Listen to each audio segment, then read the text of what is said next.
Hello hi friends. ഇത് പത്തനാപുരം എന്ന സിറ്റിയിലെ ഒരു പ്രസിദ്ധമായ ഒരു സ്കൂളാണ് മൗണ്ട് താബോർ സ്കൂൾ. അപ്പോൾ ഇവിടെയാണ് ഞാൻ പഠിക്കുന്നത്. അതായത് ഞാൻ 10ാം ക്ലാസ് ഇവിടെയാണ് പഠിക്കുന്നത്. ഞാൻ 9 വരെ പഠിച്ചിരുന്നത് വാഴത്തോപ്പ് ഒരു സ്കൂളിലാണ് പഠിച്ചിരുന്നത്. അപ്പം ഇവിടെ 10ാം ക്ലാസ്സിൽ പഠിക്കാനുള്ളൊരു ഭാഗ്യം എനിക്കുണ്ടായി, എൻ്റെ മോളുടെ കൂടെ. അതായത് എൻ്റെ മോൾ ഇനി 10ൽ.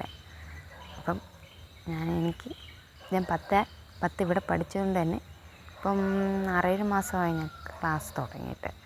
അപ്പം ഇവിടെ ആണ് ഞാനിപ്പം പഠിക്കുന്നത്. ഇതാണ് ഞാൻ പോകുന്ന വഴി, എൻ്റെ ക്ലാസ്സിലോട്ട് പോകുന്ന വഴി.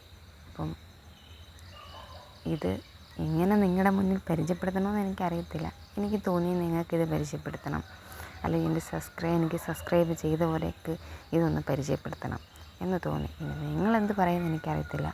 മറ്റുള്ളവർ എന്നെപ്പറ്റി അത് നല്ലതല്ല എന്നുള്ള രീതി പറഞ്ഞു, നല്ലതാണെന്ന് പറയുന്ന ആൾക്കാരുണ്ട്, പുച്ഛിച്ച ആൾക്കാരുണ്ട്, അങ്ങനെ ഒരുപാട് ആൾക്കാരുണ്ട്. നല്ലതും ചീത്തയെല്ലാം പറയുന്ന ആൾക്കാരുണ്ട്. പക്ഷേ എൻ്റെ ഉള്ളിൽ ഇതെനിക്ക് നല്ലതാണെന്ന് തോന്നി ഞാനിതിന് പോകുന്നു. ഇപ്പം ഇനി ഞാനങ്ങോട്ട് എൻ്റെ ക്ലാസ്സിലോട്ട് പോകുന്ന വഴിയാണ്.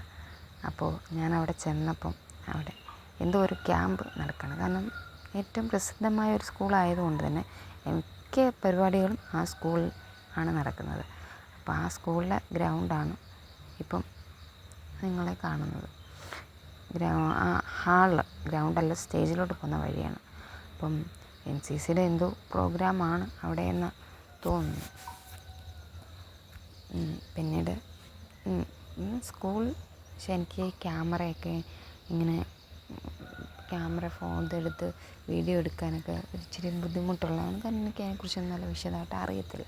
പക്ഷെ ഞാൻ ഈ ചെയ്യുന്ന ഇപ്പം ഞങ്ങളുടേതായ ഫാമിലി ആയിട്ടുള്ള ഇതൊക്കെയാണ് ഞാനിപ്പോൾ ഇടുന്നത്. അപ്പോൾ വീഡിയോസായിട്ടും ഷോർട്സായിട്ടും ഒക്കെ ഇടുന്നത്. അപ്പോൾ ഇത് എൻ്റെ ഒരു ദിവസത്തിൻ്റെ ഒരു കാര്യം, എൻ്റെ ഒരു ദിവസം, ഇതാണ് എൻ്റെ ഒരു ദിവസം. അതായത് എല്ലാ ഞായറാഴ്ചയും എൻ്റെ ഒരു ദിവസം, എൻ്റെ ഹസ്ബൻഡ്, എൻ്റെ മക്കളെ, ഇതിനെല്ലാം അവർ സപ്പോർട്ടാണ്. കാരണം അവർക്ക് ആദ്യമൊക്കെ ചെറിയ ഇതുണ്ടായിരുന്നു, പക്ഷേ ഇപ്പം കുഴപ്പമില്ല. എൻ്റെ ഒരു താല്പര്യം വിചാരിച്ചായിരിക്കാം. ഞാൻ ക്ലാസ്സിൽ ചെന്നപ്പോൾ സമയം ഒരുപാട് ലേറ്റായി. അപ്പം അവിടുത്തെ ഈശ്വര പ്രാർത്ഥനയാണ് ഈശ്വര പ്രാർത്ഥന ആണിപ്പം നമ്മളത് പുറത്ത് വെയിറ്റ് ചെയ്യാണ്. പിന്നെന്താ, എനിക്ക് ഏറ്റവും ഇഷ്ടപ്പെട്ടൊരു സോങ്ങാണ് അവർക്ക് ഈശ്വര പ്രാർത്ഥന. അത് ഞാനാണ് അവർക്ക് സജസ്റ്റ് ചെയ്തത്.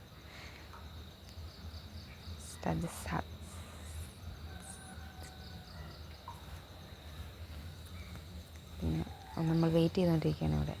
പിന്നെ പറയാമല്ലോ, എല്ലാവരും നല്ല ഫ്രണ്ട്ലിയാണ്. മുഴുവനും ചേച്ചിമാരാണ്, ഒരുപാട് ചേച്ചിമാരാണ്. കൂടുതലും ബോയ്സ് നമുക്ക് കുറവാണ്. അപ്പം മൊത്തം ചേച്ചിമാരെന്ന് വെച്ചാൽ ഒരുപാട് പ്രായമുള്ള ആൾക്കാരുണ്ട്. ഒരുപാട് പ്രായമുള്ള ആൾക്കാരാണ് നമ്മുടെ കൂടെ ക്ലാസ്സിൽ. ഇപ്പം ഞാൻ ചെന്ന് കയറിയപ്പോൾ സാറിനെ ചോദിക്കുകയാണ്, എവിടെയാണ് സ്ഥലം, കാരണം വെച്ചാൽ ഇത്രയും ലേറ്റായത് എന്താണെന്നല്ല സാറ് ചോദിച്ചത്, എവിടെയാണ് വീട്. ഞാൻ അന്നേരം പറഞ്ഞു പത്തനാപുരം പുനലൂർ റൂട്ടിലാണെന്ന് പറഞ്ഞു. ഇത് ബസ് കിട്ടാത്ത ഒരു സ്ഥലമാണോ എന്നാണ് സാർ ഉദ്ദേശിക്കുന്നത്. ശരി, കൂടെ നേരത്തെ വരാമായിരുന്നു, പക്ഷേ ഞാനൊന്ന് ഉച്ച വരെ ഉള്ളായിരുന്നു കേട്ടോ. അപ്പം എൻ്റെ മോളുടെ ബർത്ത്ഡേ ആയിരുന്നു. അപ്പം അവൾക്ക് ഇന്ന് 13 വയസ്സാവുകയാണ്. എൻ്റെ രണ്ടാമത്തെ മോൾക്ക് 13 വയസ്സാവുകയാണ്. അപ്പം അവിടെ ബർത്ത്ഡേ ആയതുകൊണ്ട് തന്നെ എനിക്ക് നേരത്തെ വീട്ടിൽ നിന്ന് ഇറങ്ങാനും സാധിച്ചില്ല. പിന്നെ എനിക്കിന്ന് ഉച്ചവരെ ഇരിക്കാനും പറ്റത്തുള്ളൂ എന്നും വിചാരിച്ചാണ് ഞാൻ. പക്ഷേ ഞാൻ ചെന്ന് ഹിന്ദിയായിരുന്നു വിഷയം രാവിലെ. പക്ഷേ ഹിന്ദി പഠിപ്പിക്കുന്ന ടീച്ചറില്ലായിരുന്നു. അപ്പോൾ കെമിസ്ട്രിയാണ് സെക്കൻഡ് വിഷയമായിട്ട് വന്നത്. അതാണ്